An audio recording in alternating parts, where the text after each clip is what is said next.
भोलि स्वतन्त्र उम्मेदवारले बाजी मार्यो भने के भन्छ पार्टीले? त्यो सम्भवै छैन। हेर्नुहोस्, 200-400 मत ल्याउनु त्यो त हेर्नुहोस् नातागोता इष्टमित्र कुटुम्बले हाल्छन्, तर त्योभन्दा बढी हुँदैन। म बालेङ शाहलाई सम्मान गर्छु। उहाँ तपाईँको एउटा कार्यक्षेत्रमा उहाँले चाहिँ ऱ्याप गीतदेखि लिएर इन्जिनियरिङ डिपार्टमेन्टको मान्छे, एउटा प्राविधिक मान्छे, उहाँले चाहिँ जुन एउटा शिक्षा हासिल गर्नुभएको छ, उहाँले जुन एउटा आफ्नो क्षमता देखाउनु भएको छ, त्यो क्षमता प्रदर्शन गर्नुभएको प्रति म सम्मान प्रकट गर्न चाहन्छु। उहाँले काठमाडौँको म मेयर भएँ भने राजधानी नै चाहिँ म सार्दिन्छु भन्नुभयो, जबकि काठमाडौँ महानगरपालिकाको मेयरको हैसियत राजधानी सार्न सक्ने हुन्छ कि हुँदैनसम्म पनि उहाँलाई आफ्नो क्षेत्राधिकार समेत पनि उहाँलाई थाहा छैन। नेकपा एमालेका उम्मेदवार केशव स्थापितलाई निर्वाचन आयोगले चाहिँ स्पष्टीकरण सोध्यो भनेर अहिले समाचारहरू आइरहेछ हो। हजुर, यो खालको गतिविधिलाई यसो निहाल्दाखेरि अबको कमिङ इलेक्सनमा यसले स्थान पाउँछ यो अवस्थाले? यसरी सेक्सुअल हेरासमेन्टको चाहिँ नि कुराहरू आइसकेको ठाउँमा त कानुनको दायरामा आएर कारावासमै जानुपर्ने अवस्था थियो। अब यहाँ त चाहिँ नि उहाँ अझ उच्च मनोबलका साथ चाहिँ नि जनतासँग अभिमत लिएर हिँड्छु, म जित्छु, डबल मतले जित्छु, 84,000 मत ल्याउँछु भनेर जनताको मतलाई नै अवज्ञा गर्दै हिँडिराख्नु भएको छ। नेपाल कम्युनिस्ट पार्टीले पटक पटक जित्यो, उहाँहरूले खालि केशव स्थापित जस्तो मेयर पाउनुभयो, विद्या सुन्दर जस्तो अरबौँ रुपियाँ ब्याङ्कमा लाएर ब्याज खाने। अब अहिलेसम्म उहाँले मोनोरेलको त कुरा के, उहाँले फोहोर मात्र काठमाडौँको विस्थापन गर्न सके भए पनि म उहाँलाई चाहिँ सम्मान गर्थेँ। म तपाईँलाई यही सञ्चार माध्यमबाट भन्न चाहन्छु, उहाँको निश्चित छ विजय। सृजना सिंहले अत्याधिक मतले जित्नुहुन्छ। केशव स्थापितलाई चाहिँ काङ्ग्रेस सरकारले अनुसन्धानै नगर्ने ती निकायले, तर एउटा अभिनेता पल शाहलाई चाहिँ अहिले चाहिँ कारागारमा बस्नुपर्ने अवस्था भनेपछि पावर र पद हुनेलाई चाहिँ केही पनि नहुने। यसमा मन्त्रीज्यूको धारणा के छ?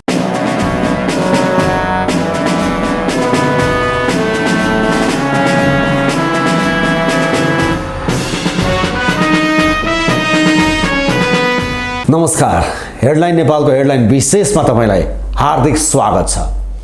जसै जसै अहिले स्थानीय तहको लोकल इलेक्सनको हामी सङ्घारमा छौँ, जसै जसै इलेक्सनका मिति नजिकिँदैछ, त्यसै त्यसै समाचारहरू गतिविधिहरू पनि अपडेट भइरहेका छन्। फलस्वरूप आजको हामीले प्रसङ्ग जोड्ने हो भने यति बेला नेकपा एमालेका जुन काठमाडौँ महानगरपालिकाका उम्मेदवार छन् केशव स्थापितलाई निर्वाचन आयोगले स्पष्टीकरण सोधेको छ भन्ने समाचार अहिले बाहिर आएका छन्। त्यति मात्र होइन, जसै गरी केशव स्थापितको शैली ठिक भएन सार्वजनिक कार्यक्रममा भनेर केही जुन यो महिला अधिकारसँग जोडिएका संस्थाहरूले 45वटा संस्थाले चाहिँ त्यहाँनिर प्रेस विज्ञप्ति निकालेका थिए र ती 45वटै संस्थालाई पनि विरोधमा विज्ञप्ति निकाल्ने 45 संस्थालाई निर्वाचन आयोगको निर्देशन छ अहिले यति बेला कि 24 घण्टाभित्र त्यो विज्ञप्ति हटाउनुहोस् र स्पष्टीकरण दिनुहोस् भनेर त्यो खालको कुरा पनि अहिले निर्वाचन आयोगले गर्यो भनेर अहिले सञ्चार माध्यममा समाचारहरू आइरहेका छन्। अर्थात् लोकल इलेक्सनको अहिले गर्मी सुरु भएको छ। कसले जित्ला? अहिले चोक चोकमा, चिया चौतारीमा, पान पसल, चिया पसल, रेस्टुरेन्ट, घर, कार्यालय जताततै अहिले चर्चा छ कसले जित्ला। र विशेष गरी अहिले काठमाडौँ महानगरपालिका बढी फोकसमा छ। अहिले सबै भन्दैछन् कसले जित्छ, के केशव स्थापितले बाजी मार्नन्? कोही भन्छन् होइन, केशव स्थापित विवादमा परे, अब जित्ने सम्भावना टर्दै गयो। कोही भन्छन् अहिले वात्तै आएका स्वतन्त्र उम्मेदवार बालेन शाहले जित्लान्, सामाजिक सञ्जालमा समर्थकहरू धेरै बालेनका देखिएका छन्। कोही भन्छन् होइन, उनको राजनीतिक पृष्ठभूमि छैन, त्यसैले बालेनले जित्न पनि गाह्रो छ। कोही भन्छन् सृजना सिंहले जित्छिन्। कोही भन्छन् अहिले महिलालाई जुन एक्जिक्युटिभ कार्यकारी अधिकार सहितको जुन काठमाडौँ महानगरपालिका त्यो खालको पदमा महिला पुग्नु ठुलो कुरा हो, सृजना सिंहको पल्ला भारी छ। कोही त्यसो भन्छन्। कोही भन्छन् होइन, अहिले कङ्ग्रेसलाई पनि गाह्रो छ, गठबन्धन भनेकै के हो भन्ने पनि कुराहरू आइरहेको छ। आखिर अहिलेको यो समग्र अवस्थालाई हामीले मध्यनजर गर्ने हो भने कसले बाजी मार्छ भन्ने कुराहरू अहिले जताततै चर्चा परिचर्चा छ। यसै बीचमा आज हामीले हेडलाइन विशेषमा विशेष कुराकानी गर्ने जमर्को गरेका छौँ र राष्ट्रिय प्रजातन्त्र पार्टी भन्दैछ हामी काया पलट गर्छौँ, यो प्रदेश भनेको त सेतो हात्ती भयो, चाहिँदैन हामीलाई भन्ने नारा पनि यति बेला राजेन्द्र लिङ्गदेनले नेतृत्व गरिसकेपछि अहिले यस्ता काया पलटका कुराहरू फेरि राष्ट्रिय प्रजातन्त्र पार्टी आफ्नै प्रकारले गरिरहेको छ। विवेकशील भन्ने पनि छ। यस्तै यस्तै परिदृश्यहरू छन्। यसै विषयमा आज हामी विशेष कुराकानी गर्नेछौँ र यति बेला हाम्रो स्टुडियोमा हुनुहुन्छ हेडलाइन विशेषमा विशेष कुराकानी गर्नको लागि उहाँ हुनुहुन्छ बागमती प्रदेशका संस्कृति तथा पर्यटन मन्त्री दिपेन्द्र श्रेष्ठ। मन्त्रीजी यहाँलाई कार्यक्रममा स्वागत। नमस्ते, धन्यवाद हजुर। आराम हुनुहुन्छ मन्त्री? सन्चै छु हजुर। सब ठिकठाक। अब यो जसै जसै मिति नजिकिँदैछ अहिले स्थानीय निकायको स्थानीय तहको निर्वाचनको एकदम सरगर्मी पनि वात्तै बढेको छ र विशेष गरी काठमाडौँ महानगरपालिका अहिले केन्द्रमा बसेको छ। कसले बाजी मार्छ? नेपाली काङ्ग्रेसका उम्मेदवार सृजना सिंहले कि नेकपा एमालेका उम्मेदवार केशव स्थापितले कि वा स्वतन्त्र उम्मेदवार बालेन शाहको पनि कुरा आएका छ र अरू पनि प्रतिस्पर्धामा दौडिरहेका छन्। यो समग्र अहिले यो पछिल्लो मैले यो निर्वाचन आयोगको मैले अपडेट पनि गराएँ। यो समग्र परिदृश्यलाई तपाईँले कसरी हेर्नु भएको छ? अब यो वास्तवमा अहिले काठमाडौँ महानगरपालिकाको निर्वाचन अत्यन्त महत्त्वपूर्ण यस अर्थमा छ कि हिजो काठमाडौँ महानगरपालिकाका मेयर विद्यासुन्दर साकेले एउटा ठुलो दिवा स्वप्न जनतामा का सामु बाँडेर उहाँले चाहिँ मनोरञ्जन ल्याउने कुरादेखि लिएर स्वच्छ सफा हराभरा र एउटा स्मार्ट सिटीको परिकल्पना गरेर र चाहिँ रोजगारका अवसरहरू सिर्जना गर्ने महिला उद्यमशीलताका कुराहरू ल्याएर उहाँले फोहोरका डङ्गुरहरू हटाउने कुराहरू जस्ता कुराहरू जुन जनताहरूले प्रत्यक्ष महसुस गरिरहेका कुराहरूप्रति उहाँले अवगत गराउनु भएको कारणले गर्दाखेरि मानिसहरू उत्साहित भएर उहाँलाई भारी अभिमतको साथ विजय पनि गराए र त्यसपछि उहाँले आफूले बोलेका कुराहरूलाई 1% पनि उहाँले लागू गर्न सक्नु भएन। जस्तै कि फोहोरको व्यवस्थापनको कुरो गर्नुहुन्छ भने अहिले पनि हप्तौँ दिनसम्म फोहोर नउठिरहेको अवस्था छ। अब स्मार्ट सिटीको कल्पना गर्नुहुन्छ भने त्यहाँ पनि उहाँले त्यो आफूले सोचेअनुसारको कुनै कुराहरू पनि गर्न सक्नु भएन। त्यस्तै चाहिँ रोजगारका कार्यक्रमहरू कुनै पनि उहाँले उपलब्ध गराउन सक्नु भएन। जस्तै चाहिँ नि मोनोरेलका कुराहरूतिर त हामी जाँदै नजाउँ भनेपछि उहाँले जुन एउटा स्वास्थ्य शिक्षामा प्रगति गर्छु, सामुदायिक विद्यालयको स्तरोन्नति आधुनिकीकरण गर्ने कुरादेखि लिएर भौतिक संरचनाहरू सबै चाहिँ आधुनिक सहरको परिकल्पना सार्थक बनाउने योजनाहरू ल्याउँछु भनेर जुन एउटा दिवा स्वप्न बाँड्नुभयो, त्यतातिर चाहिँ नि उहाँको ध्यान नगएपछि र महानगरपालिकाभित्र व्यापक भ्रष्टाचारहरू अरबौँ रुपियाँ ब्याङ्कमा ब्याज लगाएर खाएकोदेखि लिएर तपाईँको चाहिँ रानी पोखरीलाई चाहिँ नि भित्रपट्टि रेस्टुरेन्ट राखेर व्यावसायिक एउटा पोखरी बनाएर चाहिँ भाडा खाने सोच उहाँले जुन गर्नुभयो त्यसप्रति जनताहरू अहिले निराश भएको चाहिँ नि छन् र यसकारण पनि यो महानगरपालिकाको निर्वाचनबाट आउने नेतृत्वले चाहिँ नि कम्तीमा पनि यी भावनाहरूलाई अब चाहिँ नि एड्रेस गरेर चाहिँ नि एउटा स्वच्छ सफा हराभरा काठमाडौँ र एउटा चाहिँ नि आधुनिक सहरको परिकल्पना सार्थक पार्न सक्ने क्षमतावान सामर्थ्यवान व्यक्ति, निस्वार्थ भाव भएको स्वच्छ छवि भएको व्यक्तिको आगमन पश्चात नै काठमाडौँको मुहार फिरिन सक्छ भन्ने एउटा जनताले आशा गरेका छन्। मन्त्रीज्यू, जस्तो तपाईँले भन्नुभयो कि काठमाडौँ महानगरपालिकामा जो मेयर हुनुहुन्थ्यो विद्यासुन्दर साक्य, उहाँले जुन खालको दिवा सपना देखाउनु भयो काम कहीँ कतै गर्नु भएन, सबैतिर के कस्ता खालका स्थिति थिए भन्ने कुरा तपाईँले अहिले भन्दै गर्दा अब अहिले कतिपयले के भन्दैछन् भने यो अहिलेका दलहरूले चाहिँ काम गरेनन्, न एमाले काम गर्यो न नेपाली काङ्ग्रेसले काम गर्यो। भोलि काङ्ग्रेसले जिते पनि त्यही गर्ने हो। हिजो एमाले जे गर्यो काङ्ग्रेसले जिते पनि त्यही गर्ने हो। तपाईँ एउटा काङ्ग्रेसको सदस्य पनि हो। त्योभन्दा एकपटक चाहिँ स्वतन्त्र उम्मेदवारलाई किन अगाडि नबढाउने, जुन जोगी आए पनि कानै चिरेको भन्छ नि हाम्रो नेपाली उखानमा, भनेर तपाईँहरूलाई पनि त त्यो खालको आरोप लागेको छ। अब हेर्नुहोस्, काठमाडौँमा नेपाली काङ्ग्रेसले एकपटक मात्र अहिलेसम्म अवसर पाउनुभयो पिएल सिंह। उहाँको कार्यकाल भनेको स्वर्णिम कार्यकाल। उहाँले अन्तर्राष्ट्रिय जगतबाट काठमाडौँ महानगरपालिकालाई एउटा समुन्नत नगरपालिका बनाउनको लागि धेरै रकमहरू उहाँले लिएर आइदिनु भयो। काम पनि क्रमशः गर्दै हुनुहुन्थ्यो। दोस्रो कार्यकाल उहाँले प्राप्त गर्न सक्नु भएन। बाँकी समय सबै नेपाल कम्युनिस्ट पार्टी एमालेकै नेतृत्व यहाँ हाबी भएको कारणले गर्दाखेरि उल्लेखनीय काम हुन नसकेको हो। यद्यपि छोटो समयलाई स्वर्णिम कालको रूपले पिएल सिंहको कार्यकाललाई लिन सकिन्छ र त्यो प्रत्यक्ष अहिले जनताले अनुभूति पनि गरिराख्नु भएको छ। उहाँले राष्ट्रिय अन्तर्राष्ट्रिय स्तरबाट चाहिँ नि स्रोतहरू जुटाउनु भएको थियो। अब दोस्रो कार्यकाल उहाँले चाहिँ नि पाउनु भएको भए एउटा राम्रो महानगरपालिकाको स्वरूप फेरिने पनि थियो।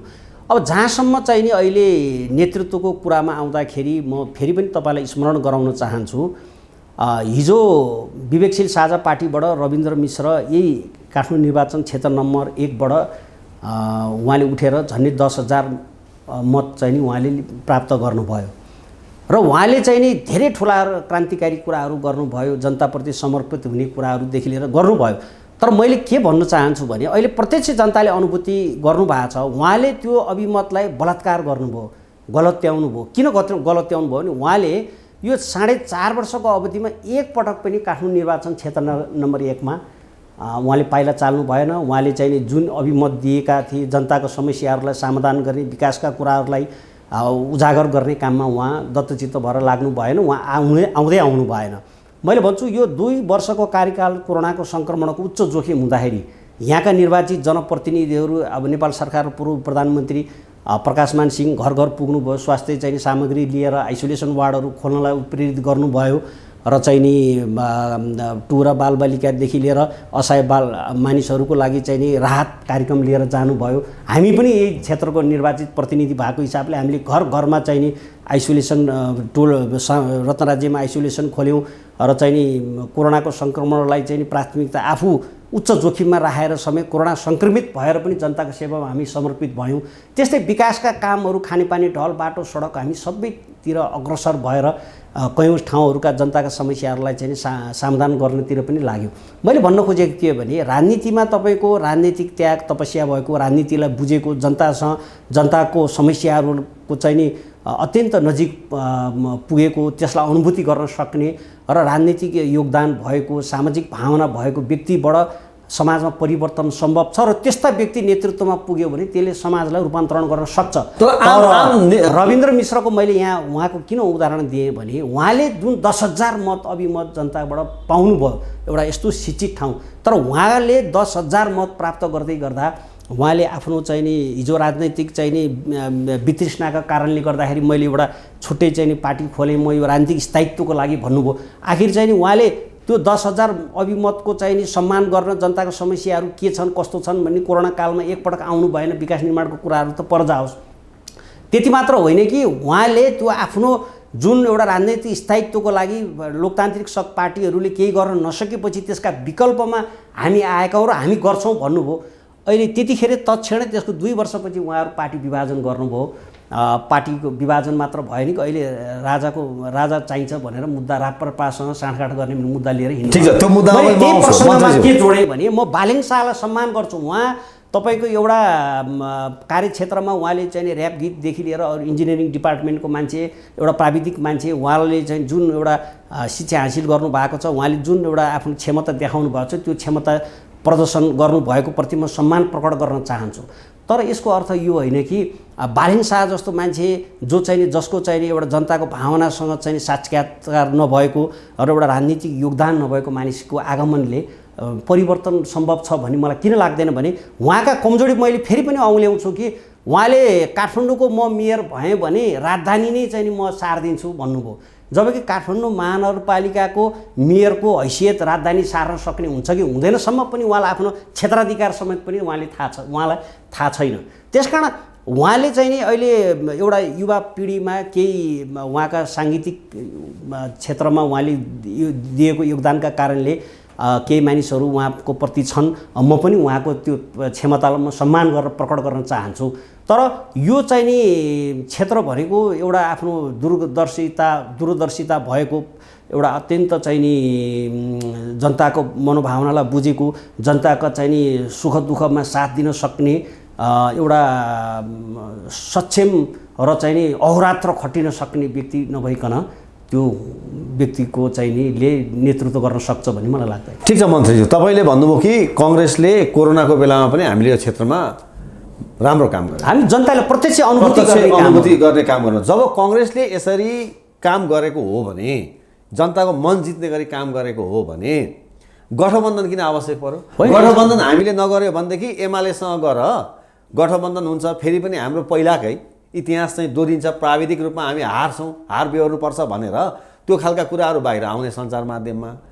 अब राम्रो काम गरेको त सिङ्गल पनि त मैदानमा जान सकिन्थ्यो। जस्तो कि हिजो मुलुकमा लामो समयपछि राजनीतिक स्थायित्व बिना मुलुकको समृद्धि र समुन्नतिको लागि सम्भव छैन भनेर जनताले एउटा अनुभूति पनि गरिरहेकै बेलामा हिजो नेपाल कम्युनिस्ट पार्टीहरूले अप्रत्याशित रूपले सैद्धान्तिक मतभेद भएका कारण भए तापनि उहाँहरूले वृहत वाम एकता गरेर उहाँहरू अगाडि बढ्नुभयो। त्यो वाम गठबन्धनका कारणले झन्डै 2/3 अभिमतहरू उहाँले चाहिँ प्रदेश सरकारमा 7 वडामा आफ्नो वर्चस्व कायम राख्नुभयो। सङ्घीय सरकारमा झन्डै 2/3 अभिमत, स्थानीय सबैतिर उहाँको राम्रो पहुँच थियो।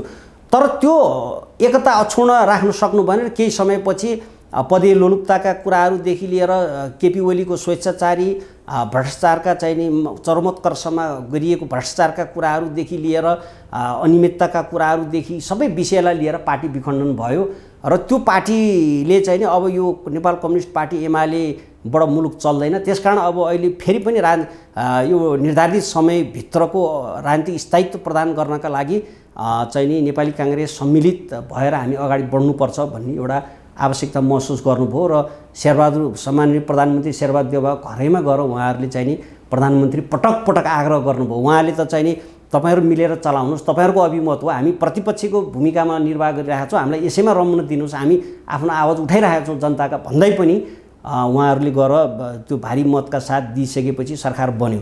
यसले एउटा नयाँ राजनीतिक घटनाक्रम चाहिँ किन विकसित भयो भन्दाखेरि मुलुकको अहिले पनि राजनीतिक अस्थिरतामै मुलुक छ।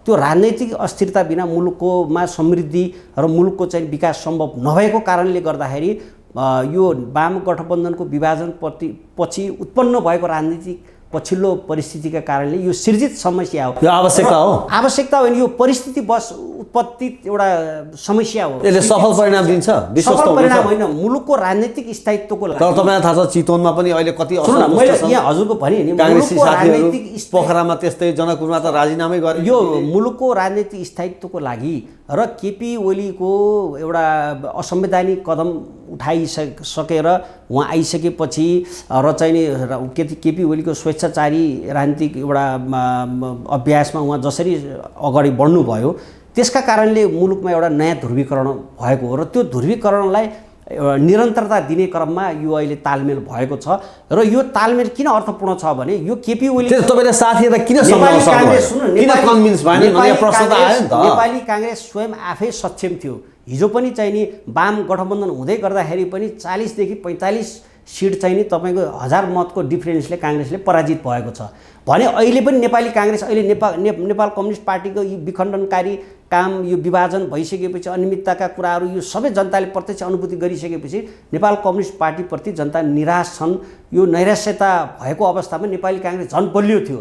तर पछिल्लो एउटा सृजित राजनीतिक परिस्थिति अनुसार चाहिँ नि अहिले उत्पन्न भएको यो अवस्था हो। त्यो तालमेल चाहिँ यसकारण उपयुक्त छ कि मुलुकमा राजनीतिक स्थायित्वलाई जीवन्त राख्नको लागि यो अहिले आएको चाहिँ नि एकता हो, तालमेल हो। त्यसकारण यसलाई निरन्तरता दिएर हिजोका प्रतिगमनकारीहरूलाई, हिजोका स्वेच्छाचारी कदम उठाएर मुलुकलाई चाहिँ नि एउटा चाहिँ तानाशाही नेतृत्व पैदा गर्न हिँडेका नेपाल कम्युनिस्ट पार्टी जो हिजो भ्रष्टाचारमा लिप्त भएर चाहिँ काण्डै काण्ड भएको सरकारलाई चेतावनी दिन र मुलुकमा चाहिँ एउटा राजनीतिक स्थायित्व कायम गर्नको लागि यसको ठीक छ। साथीहरुलाई किन कन्भिन्स गर्न सक्नु भएन? होइन, हेर्नुहोस्, यो पार्टीले गरेको निर्णयप्रति असहमति राख्नु भनेको त्यो गलत हो। पार्टीमा स्वाभाविक रूपले दावेदारहरू निस्कन्छन्, काम गरे लाखौँ मानिसहरू क्याडरहरू भएको पार्टीमा स्वाभाविक कुरो हो। तर पार्टीले परिस्थिति बस तपाईको चाहिँ नि गरेको निर्णयलाई आत्मसात गर्न नसक्नु भनेको त्यो पार्टीको हित विपरीत जाने, पार्टीको नर्म्स रुल्स रेगुलेसनलाई नमान्ने ती चाहिँ नि धुन्धकारी भन्छु म, त्यसको कुनै अर्थ छैन। भनेपछि उहाँहरूको जुन लामो समयदेखि कांग्रेसप्रतिको जुन कन्ट्रिब्युसन थियो त्यो योगदानलाई चाहिँ अब पार्टीले नजरअन्दाज गर्छ? नेपाली नजरअन्दाज होइन, उहाँहरूले पार्टीले आवश्यकता गरेको कुरा मुलुकको आवश्यकतातिर केन्द्रित नभएर उहाँ जसरी चाहिँ नि स्वेच्छाचारी ढङ्गले फेरि केपी ओली पथमा मै हुनुपर्छ, हिजो हामीले सुनेका थियौँ त आलो पालो भनेर। हिजो हामीले चाहिँ प्रचण्ड र कमरेड र चाहिँ नि केपी ओली हुँदाखेरि हामी आलो पालो 2.5 वर्ष चलाउने भनेर गठबन्धन पनि त गरेका थिए नि त। तर त्यसलाई चाहिँ नि केपी ओलीले जसरी चाहिँ नि गलत त्याएर स्वेच्छाचारी ढङ्गले अगाडि बढ्दै जानुभयो त्यस्तै मैले भन्न खोजेँ मै हुनुपर्छ, मेरो विकल्प मै भन्ने होइन। जस्तै चितवनमा अहिले उठ्नु भएको चाहिँ नि बागी उम्मेदवार, उहाँ सांसद भइसक्नु भएको छ नेपाली कांग्रेसको तर्फबाट, उपमेयर बागी उम्मेदवार कि स्वतन्त्र उम्मेदवार? अहिले स्वतन्त्र उम्मेदवार भनौँ न।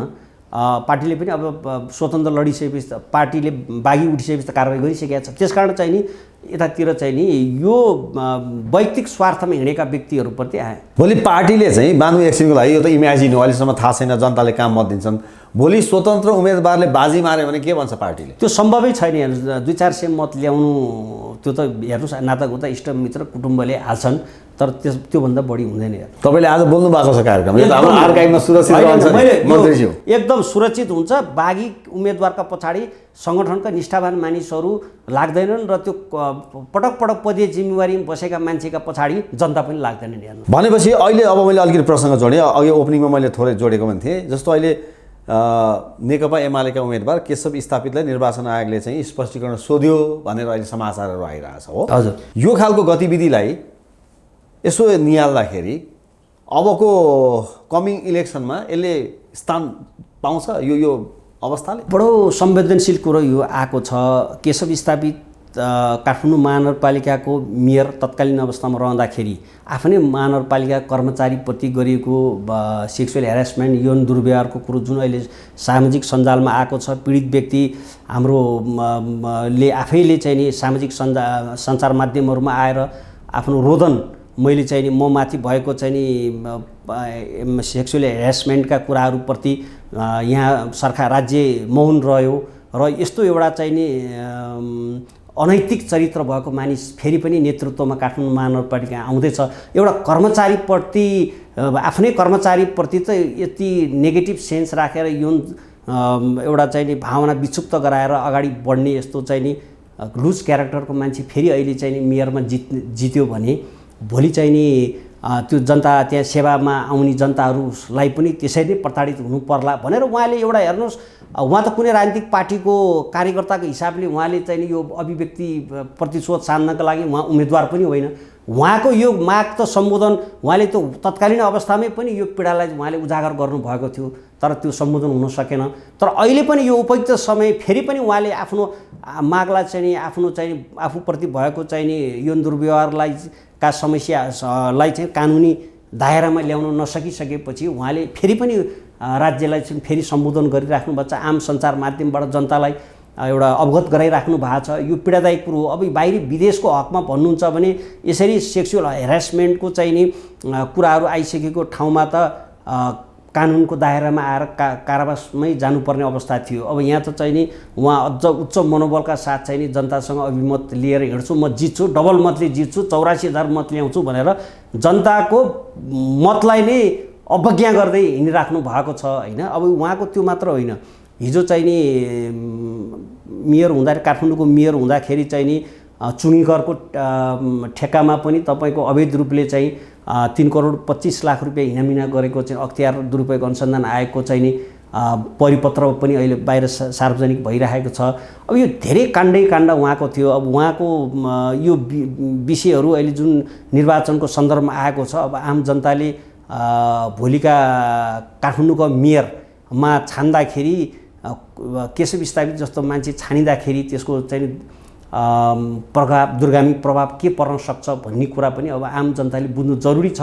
त्यसकारण जो मानिसले आफ्नो नैतिक तालाई बचाउन सक्दैन, जो मानिस एउटा नारीप्रति बदनीयतपूर्ण सोच राख्छ, एउटा सेवाग्राही प्रति पनि भोलि त्यस्तो बदनीयतपूर्ण सोच राख्दै गर्दाखेरि जनताले कस्तो चाहिँ सेवा पाउन सक्छन्, यो विषय गम्भीर कुरा आएको छ। यो चाहिँ नि राज्यले सम्बोधन गर्नुपर्छ, यो सामान्य कुरो होइन। अब मन्त्रीज्यू, तपाईँले यति भन्दै गर्दा अहिले स्वयं नेकपा एमालेका अध्यक्षले पनि बोलिसक्नु भएको छ, निर्वाचन आउँछ, निर्वाचन सँगसँगै मिटु पनि आउँछ। अर्थात् यो निर्वाचनकै सङ्घारमा एउटा ग्रान्ड डिजाइन गरेर केशव स्थापितलाई पराजय गर्नको लागि नेपाली कङ्ग्रेसले एउटा ग्रान्ड डिजाइन रचेको हो भन्ने खालका कुराहरू आइरहेका छन्। जो रश्मिला प्रजापति हुनुहुन्छ, जसले बोली पनि रहनु भएको छ कि रश्मिला प्रजापति तपाईँहरूको पार्टीको सदस्य हो र नेपाली कङ्ग्रेसको ग्रान्ड डिजाइन हो, तपाईँलाई यो बारेमा जानकारी छ मन्त्रीज्यू? अब हेर्नुहोस्, उहाँ काठमाडौँ महानगरपालिकाको म कर्मचारी हुँ, म चाहिँ नि कुनै राजनीतिक पार्टीको चाहिँ सदस्य नलिएको म एउटा साधारण व्यक्ति हुँ भनेर उहाँले आफूभित्र आफूमा माथि भएको चाहिँ नि यौन दुर्व्यवहारको कुराहरूलाई एउटा राजनीतिज्ञ नेताले भनाइ र गराइमा फरक एउटा व्यवहार देखाएर एउटा दुर्व्यवहार गरिसकेपछि त्यो पीडालाई उजागर गर्न उहाँले आफ्नो कुराहरूलाई राख्दै गर्दाखेरि नाना थरीको आरोप प्रत्यारोप लाउनु वाञ्छनीय हुँदैन। र उहाँले आफै स्वयं भनिरहेको छु, म कुनै राजनीतिक पार्टीको सदस्य नलिएको मान्छे, उहाँले त खालि आफ्नो पीडालाई अहिले चाहिँ नि प्रकट गरिराख्नु भएको छ। यो पीडालाई चाहिँ राज्यले किन सम्बोधन गर्दैन? फेरि पनि यस्तै चाहिँ नि बलात्कारी सोच भएको, यस्तै चाहिँ नि सेक्सुअल हेरेसमेन्ट गर्ने एउटा नैतिक चरित्रहीन मानिसलाई उम्मेदवारी दिइरहेको छ भनेर जनतालाई एउटा साक्षर, जनतालाई चाहिँ नि सुशिक्षित गराउनको लागि पनि उहाँले यो गर्नुभएको। यो उहाँ एउटा कुनै पार्टीमा पनि सम्मिलित भएको उहाँ स्वयंले भनिराख्नु भएको छ नि, म कुनै पार्टीमा सम्मिलित छुइनँ भनेर। अब मन्त्रीजी, तपाईँले यति भन्दै गर्दा तपाईँले भन्नु यो गम्भीर विषय हो, सरकारले यसलाई ध्यान दिनै पर्छ भन्नुहुन्छ। नेपाली कङ्ग्रेसको सरकार छ, नेतृत्वको सरकार, तपाईँ अहिले बागमती प्रदेशको सरकारमा हुनुहुन्छ, तपाईँ संस्कृति तथा पर्यटन मन्त्री हुनुहुन्छ। अहिले कतिपयले के भन्दैछन् भने नेपाली कङ्ग्रेसको सरकार पनि उस्तै त हो, उयो एउटा भनाइ छ नि हाम्रो पुर्खाहरूले भन्ने, सानालाई ऐन ठुलालाई चैन।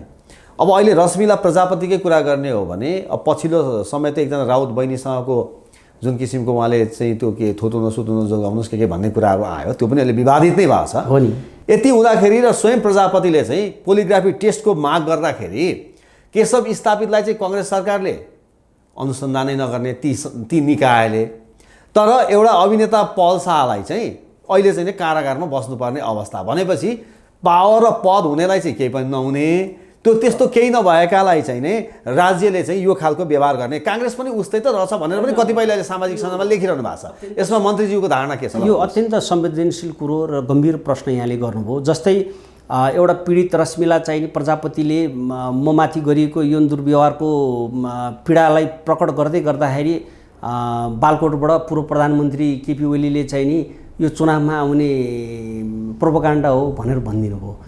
एउटा चाहिँ नि एउटा सामान्य नागरिकले आफ्नो पीडालाई प्रकट गर्दै गर्दाखेरि त्यत्रो एउटा पार्टीको चाहिँ नि पूर्व प्रधानमन्त्री भएको मान्छेले प्रतिरक्षामा बोल्नुहुन्छ। यदि यस्ता घटनाहरू यो मिथ्या थियो भने यहाँ अहिले यस्ता आरोप चुनावको बेलामा लाग्ने भए नेपालभरि कयौँ हजारौँ सयौँ उम्मेदवारहरू लडिराख्नु भएको छ, तर कसैको बारेमा पनि खुलेआम त आउन सकेको छैन। तर यो चाहिँ के भने कानुनी दायरामा ल्याउनुपर्छ यो विषय। अब यो चुनावपछि अहिले चुनावमा नेपाली जनता, काठमाडौँवासी जनताहरूले उहाँको प्रत्यक्ष आनी बानी, उहाँले अस्ति भर्खर चाहिँ नि के अरे भेटघाट कार्यक्रममा चाहिँ नि सञ्चार माध्यम सबै कार्यक्रममा चाहिँ उहाँ आफै म करातेको खेलाडी हुँ, म धैर्यवान, म कसरी चाहिँ कन्ट्रोलमा हुन सक्छु भनेरसम्म भन्नुभयो। एउटा नारीप्रति त्यहीँ पनि दुर्व्यवहार गरेको पनि देखियो।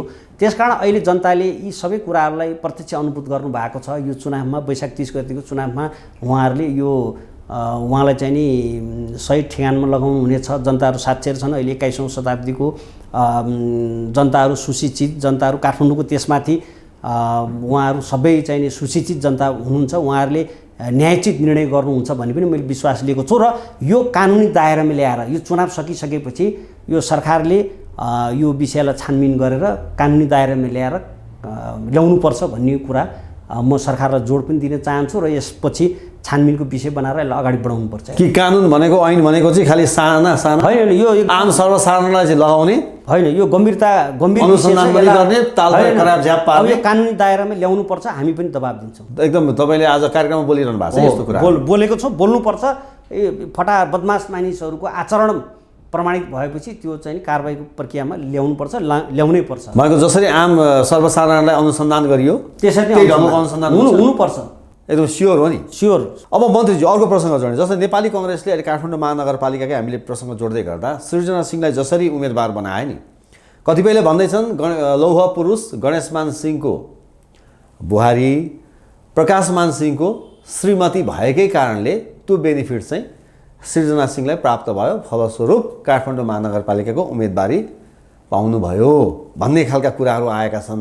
त्यसकै बेनिफिट चाहिँ सृजना सिंहले प्राप्त गरे हो। अब हेर्नुहोस्, उहाँको पृष्ठभूमि जाँदै गर्दाखेरि उहाँ 36 सालको विद्यार्थी यो स्थापना कालदेखि नेभी सङ्घको चाहिँ नि नेतृत्वमा उहाँ रहनु भएको विभिन्न 36 सालको घटनादेखि लिएर उहाँले चाहिँ नि अब नेतृत्वकै हिसाबले गर्नुहुन्छ भने शङ्करदेव क्याम्पसमा चाहिँ नि कोषाध्यक्ष प्रतिबन्धित कालमा कोषाध्यक्ष लडेर हाम्रो अहिले मन्त्रीज्यूलाई पम्पा भुषाल उहाँलाई परास्त गर्नुभएको, त्यहीँ इकाइ अध्यक्ष भएर नेतृत्व पनि लिनुभएको, महिला सङ्घको तत्कालीन प्रतिबन्धित कालमा जिल्ला सभापति पनि भइसक्नु भएको र पटक पटक हनुमान ढोकाको चिसो छेडीमा हिजो पञ्चायती कालोरात्रिको विरोध गर्दै गर्दा, व्यवस्थाको विरोध गर्दै गर्दा एउटा साहसिक महिला जो त्यतिखेर तपाईँको जेल पर्ने भनेको त भनौँ न कमै मानिस हुँदाखेरि उहाँ नेतृत्व गरेर चाहिँ नि जेल परेको मान्छे, अत्यन्त सामाजिक पृष्ठभूमि भएको र उहाँ निरन्तर महिला सङ्घको चाहिँ नि संस्थापक सल्लाहकार भएर सामाजिक कामहरूमा गतिविधिहरूमा अग्रसर भएर राजनीतिक एउटा नेतृत्वमै उहाँ आइराख्नुभयो। यद्यपि जनताको सामु निर्वाचनकोमा उहाँ नआउनु भएको। अब त्यसको अर्थ के हो भने अब गणेशमान सिंहको बुहारी भन्दाखेरि गणेशमान सिंहको बुहारी त हो नि, अहिले गणेशमान सिंहको बुहारी, गणेशमान सिंहको हाम्रो काठमाडौँको नेता गणेशमान भन्दा हामी गर्वले चाहिँ नि छाती फुलाउँछौँ, किनकि उहाँ एउटा मुलुकमा लोकतन्त्रको लागि चाहिँ नि सिङ्गो जीवन उहाँले चाहिँ बिताउनु भयो। त्यति मात्र होइन, आएको प्रधानमन्त्री पद समेत उहाँले त्याग गरेर एउटा जुन नेपाल विश्वको राजनीतिमा एउटा पदीय लुलुप्ताभन्दा बाहिर गएर उहाँले जुन एउटा समर्पण भाव देखाउनु भयो, हामी काठमाडौँवासी त तपाईँको गर्व गर्छौँ भने उहाँले चाहिँ नि गणेशमान सिंहको बुहारी हुँदाखेरि गर्व गर्नु पाउनु त स्वाभाविक हो। र त्यस्तै प्रकाशमान सिंह आदरणीय नेता, उहाँ अब तपाईँको हेर्नुहोस् त्यत्रो इतिहास बोकेको मान्छे, राजनीतिमा निरन्तर एउटा स्वच्छ छवि भएर चाहिँ नेपाल सरकारको प्रधानमन्त्री हुँदै पार्टीको महामन्त्री उपसभापति भइसकेको एउटा जिम्मेवार नेता, उहाँको मिसेस हुन पाउनु त्यो त गर्व कुरो। तर त्यो हुँदैमा जस्तै अहिले तपाईँलाई म योगदान उहाँले के गर्नुभएको छ, उहाँको चाहिँ नि क्षमता के हो, दृष्टिकोण अहिले हेर्नुहोस् तपाईँको काठमाडौँ महानगरपालिकाको मेयरको लागि उहाँले चाहिँ 7वटा सङ्कल्प सहित काठमाडौँ महानगरपालिकाको स्वरूप फेर्नका लागि यस्ता यस्ता चाहिँ मसँग एजेन्डा छन् भन्ने कति राम्रा कुराहरू गरिराख्नु भएको छ। त्यति मात्र होइन, अहिले काठमाडौँ महानगरपालिकामा कार्यकारी अधिकार सहितको एउटा जिम्मेवारीमा पुगेको महिला नेतृत्व पुग्न खोज्दै हुनुहुन्छ महिला नेतृत्व, त्यो कति खुसीको कुरा। अहिले हेर्नुहोस् काठमाडौँभरि महिलाहरू उत्साहित छन् कि काठमाडौँमा चाहिँ नि सृजना सिंहले जित्नुभयो भने हाम्रो महिलाको पहुँच त्यहाँ हुनेछ। अहिले त हेर्नुहोस् तपाईँको जतिसुकै कुरा गरे पनि काठमाडौँका गृहिणी महिलाहरू मेयर कहाँ चाहिँ नि पुरुष मेयर भएको ठाउँमा आफ्नो समस्याहरू लिएर जान रुचाउँदैनन्, हिचकिचाउँछन्। झन् यो रश्मिला प्रजापतिको काण्डहरू देखिसकेपछि त मान्छेहरूमा झन् चाहिँ नि यो त अहिले आएको होइन, पहिल्यैदेखि आइरहेका कुराहरू, मान्छे अलिकति सेक्सुअल हेरेसमेन्टका कुराहरू सबै आउँदाखेरि मान्छेहरूलाई अलिकति फेस गर्न गाह्रो हुने अवस्था हुँदाखेरि पुरुषलाई नै जस्तै मेरै श्रीमती जान हिचकिचाउँथ्यो अरू टोल छरछिमेकमा। अब अहिले चाहिँ के भने भोलि महिलाले चाहिँ नेतृत्वमा जितेर आइसकेपछि त महिलाको पहुँच सिधै हुने भयो नि। 2-4 जना महिला गएर हाम्रै महिला चाहिँ जनप्रतिनिधि हुनुहुन्छ, मेयर आफ्नो कुरा राखौँ भन्न सक्ने एउटा सामर्थ्यता रहन्छ। त्यसकारण अहिले चाहिँ नि उहाँका विषयमा यो आरोप प्रत्यारोप लाएर सृजना सिंह उहाँकोलाई चाहिँ जुन आरोप लगाइराखेको छ, उहाँको क्षमता, उहाँ एउटा सोसियोलोजीमा मास्टर डिग्री सिद्ध्याउनु भएको, सामाजिक क्षेत्रमा ठुलो भूमिका, जस्तै यो कोरोनाको सङ्क्रमणको बेलामा पनि उहाँले आइसोलेसनहरूमा सहयोग गर्नुभयो। यो चाहिँ नि असहाय गरिब बालबालिकादेखि लिएर वृद्धाश्रमदेखि लिएर हरेक ठाउँमा उहाँले निरन्तर सामाजिक सेवामा लागिरहेको, यो काठमाडौँवासीको समस्याहरू, काठमाडौँको चाहिँ नि संस्कृति सभ्यतालाई बुझेको, महिलालाई उद्यमशीलता लक्षित कार्यक्रमहरू अहिले भर्खरै पनि उहाँले गृहिणी भत्ता दिन्छु भन्नुभएको छ। युवालाई मैले धेरै, युवाहरूले मुलुकको लागि धेरै गर्नुभयो काठमाडौँको लागि, अब म युवाहरूलाई चाहिँ रोजगारका अवसरहरू, आर्थिक अवसरको पहिचान गरेर रोजगारका अवसरहरू सिर्जना गर्छु भन्नेदेखि लिएर विकासलाई चाहिँ तीव्रता दिने, संस्कृति सभ्यताहरूलाई चाहिँ नि जोगाउने, जस्तै वातावरणलाई स्वच्छ बनाउन जिरो वेस्टको कन्सेप्ट उहाँले, एउटा ऊर्जाशील मान्छेलाई यो नाना थरी चाहिँ कमजोर बनाउनको लागि परिवारवाद। यहाँ को चाहिँ बाबुराम भट्टराईको श्रीमती हिसिला यामीको नाम अहिले जोडेर आउँछ। हिसिला यामीलाई चाहिँ नि हिसिला यामीले मन्त्री पायो, राजनीतिमा आयो भन्दा त खुसी हुनु पर्यो, उहाँको पनि योगदान छ नि त। जस्तै चाहिँ नि प्रचण्डको चाहिँ नि भाइ आउनु भएको छ, तपाईँको गिरिजाबाबुको छोरी सुजाता कोइराला, प्रचण्डको छोरी पनि आइरहनु भएको छ, प्रचण्डको छोरी आउनु भएको छ। त्यसकारण चाहिँ नि अहिले मलाई लाग्छ अधिकांश हिजो सङ्कटपूर्ण अवस्थामा पार्टीलाई सहयोग गरेको मानिसहरू लाई व्यक्तिको नातावादमा लगेर जोड्नु हुँदैन। उहाँको क्षमता, उहाँको दक्षता, बरु हामीले त महत्त्वपूर्ण कुरा के भने नैतिक आचरणमा आएको खोट हो भने त्यसलाई चाहिँ नि जनताले फिल्टर गर्नुपर्छ। जस्तै अहिले चाहिँ नि केशव स्थापितको बारेमा जुन घटनाहरू आयो, अख्तियारले डामेको कुरा, चुङीकरमा सेक्सुअल हेरासमेन्टका कुराहरू एउटा पीडित व्यक्तिले प्रत्यक्ष सामाजिक एउटा सञ्चार माध्यममा आएर बोलिराख्नु, यो गम्भीर विषय हो। भोलि चाहिँ नि त्यस्ता नैतिक पदहीन भएको नैतिकता नभएको मानिसहरू भोलि रहँदै गर्दाखेरि भ्रष्टाचार हुन सक्ने, थप भ्रष्टाचार हुन सक्ने, अरू सेवाग्राहीहरूमाथि पनि यौन दुर्व्यवहार हुन सक्ने, अब यो समस्याहरू छँदैछ। तर यो चाहिँ नि एउटा नारी भर्खरको महिला, एउटा सामाजिक फ्रेस मान्छे, सामाजिक गतिविधि गर्छु, अध्ययनशील पढालेखा मान्छे, म समाजलाई रूपान्तरण गर्छु, काठमाडौँमा म हुर्केको मान्छे, मैले यहाँको समस्या बुझेको छु, म यही माटोमा मैले समाजसेवा गरेर हिँडिरहेको छु, म गर्न परिवर्तन गरेर देखाउँछु भनेर त्यो इच्छा शक्ति लिएर आउनु भएको मानिसप्रति यो परिवारवादसँग जोड्नु भएन। उहाँ अत्यन्त सक्षम, सबल, योग्य मानिस हुनुहुन्छ। उहाँले नेपाली काङ्ग्रेसको पार्टीमा गरेको योगदान भनेको अब बाल्यकालमा हामी पनि उहाँहरूसँगै कार्यकर्ता भएर हिँडेको मान्छे, आज हामी यो स्तरमा आइसकेका छौँ। त्यसकारण यसलाई चाहिँ नि सक्षम, योग्य र चाहिँ नि जेल गएको, दुःख पाएको मानिस भएको कारणले अहिले पार्टीले उचित सम्मान गरेको छ। र सबभन्दा खुसीको कुरो महिलाको लागि चाहिँ नि महिलाले कार्यकारी अधिकार सहितको एउटा ठुलो जिम्मेवारीको पद महिलाले चाहिँ नि पाउनु भएको छ।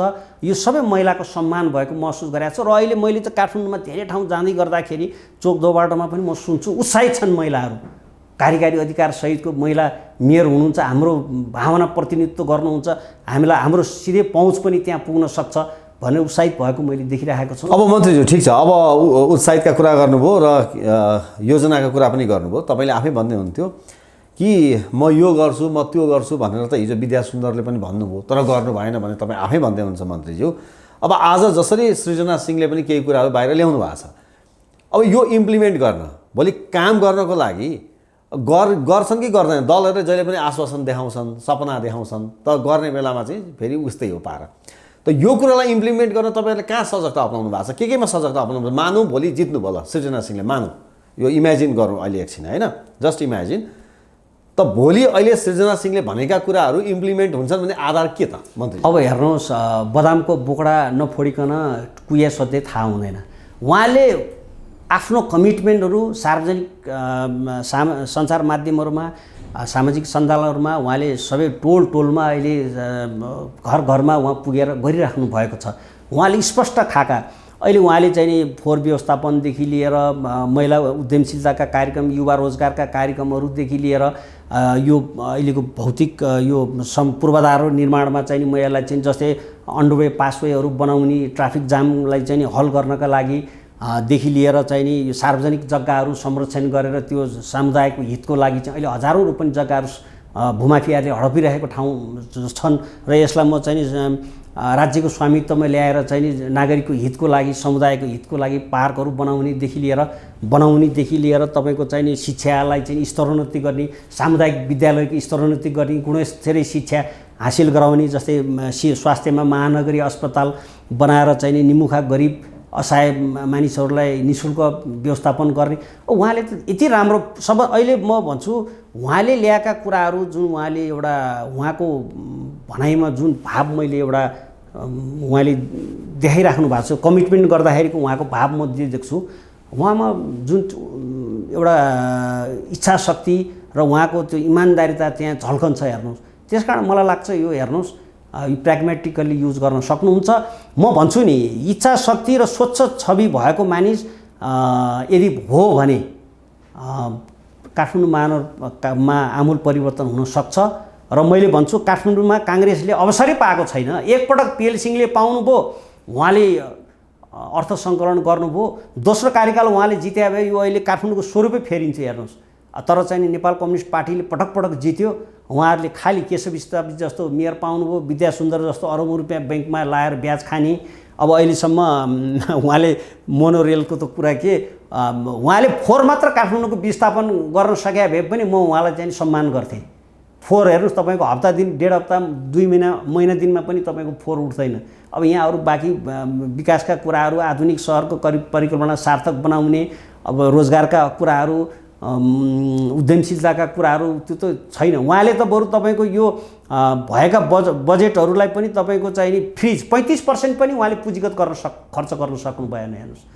वडालाई समेत कमजोर बनाउनु भयो, वडामा 5 करोडभन्दा उहाँले दिन हिचकिचाउनु भयो, आफू पनि काम गर्न नसक्ने, अनि प्रत्येक वडामा चाहिँ 20 करोड 25 करोड 30 करोड त्यो फ्रिज हुनुभन्दा त दिएको भए तपाईँ आफ्नो वडा आफै बनाउनुहोस् भनेर चाहिँ त्यसलाई बरु अनुगमन गर्ने, पारदर्शी काम गराउने, समस्या के हुन् विकासका पूर्वाधारहरूलाई चाहिँ नि अगाडि बढाउनुहोस्, खानेपानी ढल व्यवस्थापन गर्नुहोस्, पार्क बनाउनुहोस्, सार्वजनिक जग्गा राज्यको स्वामित्वमा ल्याउनु, पार्क बनाउनुहोस्, के आवश्यक छ, स्मार्ट सिटीको परिकल्पना, ठाउँ ठाउँमा सार्वजनिक शौचालय बनाउनुहोस्, फुटपाथ विस्तार गर्नुहोस्, के गर्नुहोस्। त्यो करोड रुपियाँ वर्षको म तपाईँलाई 20-25 करोड दिन्छु, 30 करोड दिन्छु, 40 करोड दिनुहोस्, काम गर्नुहोस् मात्र भनेको भए आज यो काठमाडौँको स्वरूपै परिवर्तन हुन्थ्यो।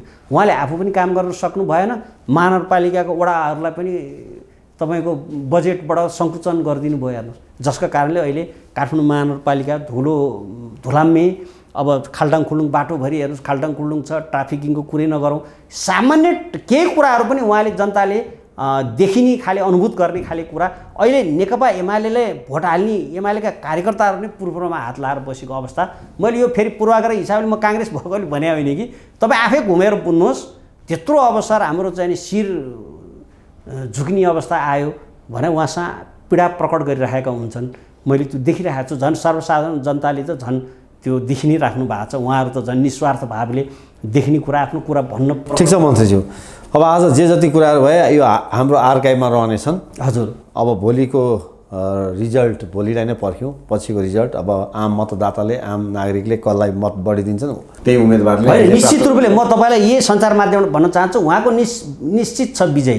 सृजना सिंहले अत्याधिक मतले जित्नुहुन्छ। अहिले आम कार्यकर्ता जनताको भावना मैले बुझेको छु, महिलाहरू सबभन्दा उत्साहित छन्। झन् 52% त तपाईँको मत चाहिँ नि महिलाको छ। ठिक छ मन्त्री, दुईवटा अवस्था भयो, एउटा जित्नु पर्यो होइन, हजुर, र जितिसकेपछिको काम गराइ हेरिन्छ। जस्तो विद्या सुन्दरले पनि तपाईँकै भाषामा भनिदिनु, उहाँले पनि विजय त प्राप्त गरेको हो नि त होइन।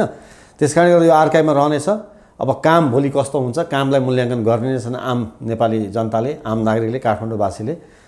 तपाईँले आफ्नो विचारहरू राखिदिनु भयो मन्त्रीजी, हाम्रो स्टुडियोमा आइदिनु भयो, यहाँलाई धेरै धेरै धन्यवाद। हस् हजुर, अवसर दिनुभएकोमा धन्यवाद हजुर। नमस्ते। नमस्कार।